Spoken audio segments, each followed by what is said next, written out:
안녕하세요. PC인베스트 피셔입니다. 오늘은 미중 무역 합의의 타결 또는 완전한 결렬 상황에서 경제지표에 어떤 영향을 미치고 실제 경제에 어떤 영향을 미치는지 이것에 대해서 설명을 드리도록 하겠습니다. 미중 무역 합의 문제는요, 상당한 골칫거리가 되는 이슈입니다.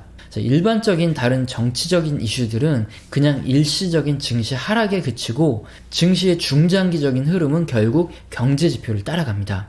그러나 미중 무역 분쟁 이슈는 성격이 다릅니다. 만약 미중 무역 합의가 완전히 결렬될 경우 미국과 중국 모두 수요가 감소하고 생산이 감소하고 경제 전반에 큰 타격을 줄 수 있습니다. 이러한 문제는 바로 경제 지표인 미국 내구재 신규 주문 지수에 그대로 나타나는데요. 이것을 제가 설명을 드리겠습니다. 내구재란 기업이 최종적으로 제품을 생산하기 위해서 구입하는 기계장치, 설비, 차량 등을 말하는데요. 기업들이 수요 둔화를 우려하거나 아니면 불확실성에 대비해서 투자를 보류할 경우 내구재의 주문은 크게 감소하겠죠. 최근 미중 고위급 회담이 결렬되면서 미중 무역 합의가 상당히 지연되고 있는 상황입니다. 앞으로 미중 무역 협상이 타결될지 또는 완전히 결렬될지 아무도 맞출 수 없고요. 이런 상황이라면 만일 여러분께서는 기업주라면 어떻게 대응을 하시겠습니까? 제가 만약에 제품을 생산해서 판매하는 기업주라면 불확실한 미래에 대비해서 신규 설비 투자를 하지 않고요. 생산을 감소시키고 재고를 조금 더 줄일 겁니다. 이렇게 해서 혹시 모를 경제 위기나 수요 감소에 충분히 대비할 수 있도록 현금을 만들어주고 대출을 줄이는 것입니다. 이런 기업주들의 심리는 바로 미국 기업인 누구나 똑같고요.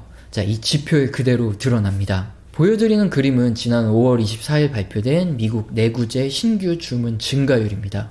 앞서 설명드린 대로 미중 무역 분쟁의 영향으로 최근 내구재 주문이 감소를 했는데요. 그림에서 보여지는 동그라미 친 부분이 내구재 주문이 전년 대비해서 0 수준으로 떨어진 그 이하로 떨어진 시기입니다. 이때 회색의 음영 부분이 2001년 IT 버블과 2008년 금융위기인데요.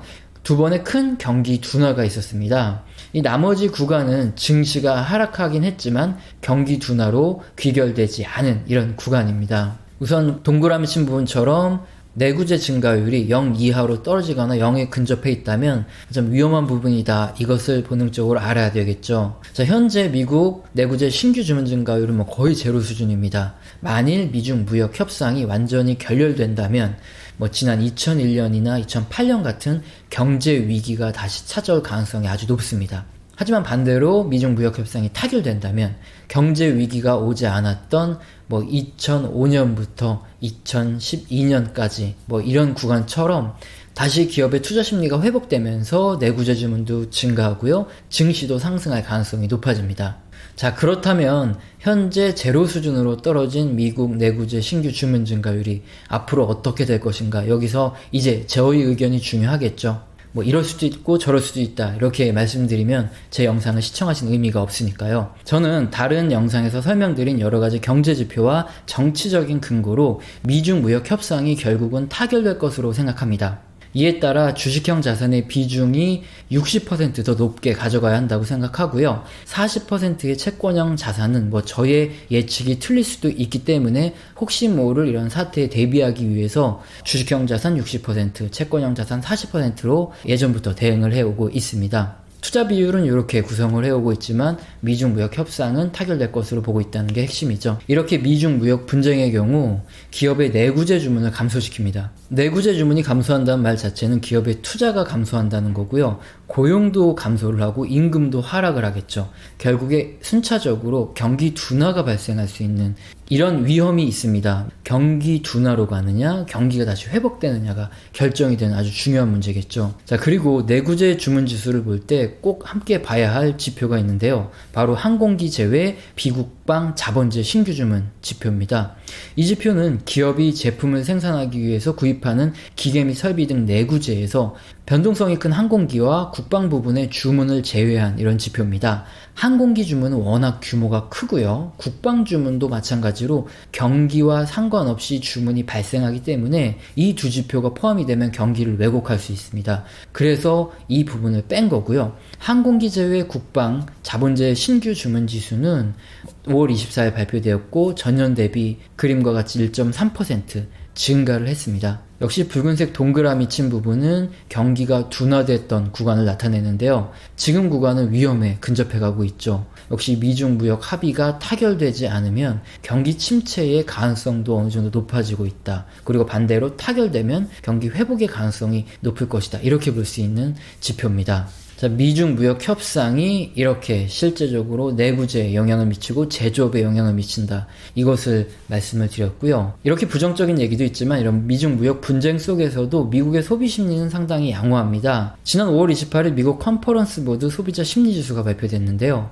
컨퍼런스 보드 소비자 심리 지수는 매달 미국의 약 5천여 개 가구를 대상으로 현재 고용, 경기, 그리고 6개월 뒤에 경기, 고용, 수입 등 5개 항목을 조사합니다. 컨퍼런스 보드 소비자 심리 지수는 미시간대 소비자 심리 지수와 함께 미국 소비자들의 심리를 확인할 수 있는 이런 중요한 지표이며 실전 투자에서는 다음과 같이 활용을 할 수 있는데요. 그림처럼 1991년 저축대부조합 사태, 그리고 2001년 IT 버블, 2008년 금융위기 당시 주식시장이 폭락하기 전 소비자 심리지수가 먼저 하락한 것을 확인할 수 있습니다. 공통적인 특징은 경기 상황은 좋지만 물가가 많이 오른 상황이고요. 고용이 먼저 부진해지고 있었다는 사실인데요. 그림과 같이 미국 비농업 신규 고용자 수 증가율 지표가 고용 상황을 확인할 수 있는 빠른 지표인데 컨퍼런스 보드 소비자 심리지수와 유사한 구간에서 하락하는 것을 확인을 할 수 있습니다. 이것은 바로 컨퍼런스 보드 소비자 심리 지수가 고용 상황에도 역점을 두어서 조사를 하기 때문인데요. 자, 좀 더 확대를 해서 2008년을 보면 컨퍼런스 보드 소비자 심리 지수가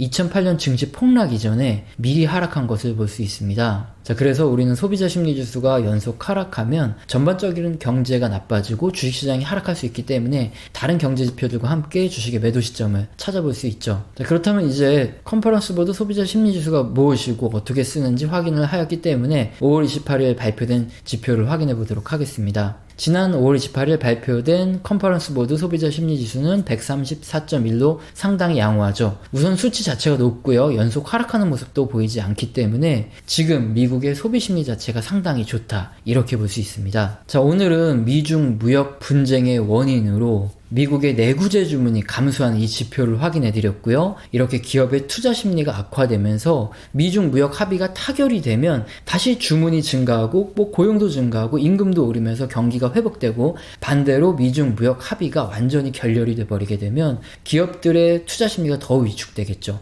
그리고 당연히 인원도 감축을 더 할 거고요. 그러면서 고용, 소비 모든 것들이 나빠질 수 있다. 이래서 경기가 둔화될 수 있다. 이것을 내구재 주문 지수를 통해서 미중 무역 협상이 지금 진행 중임에도 불구하고 미국의 경기가 꼭 나쁘지는 않다 알려주는 게 바로 컨퍼런스 보드 소비자 심리 지수였죠. 지금 미국의 소비 심리는 상당히 좋고 소비 또한 상당히 좋은 상태이기 때문에 만약 미중 무역 합의가 타결이 되면 이 소비에 대응하기 위해서 기업들은 역시나 내구재 주문, 그러니까 생산 설비 기계 주문을 늘리겠죠. 이런 이유로 미중 무역 합의가 타결이 되면 앞으로 경기가 좋아질 것이다 하는 것을 소비자 심리 지수를 통해서도 확인을 해봤습니다. 자, 결국 가장 중요한 것은 미중 무역 합의겠죠. 미중 무역 합의가 어떻게 되느냐에 따라서 주식시장이 오르고 떨어지고가 결정이 될 텐데 저희 개인적인 소견은 역시 결국 미중 무역 합의가 타결이 될 것으로 봅니다. 자, 오늘 영상도 마음에 드셨다면 구독과 좋아요 꼭 눌러주시고 지속적으로 시청 부탁드립니다.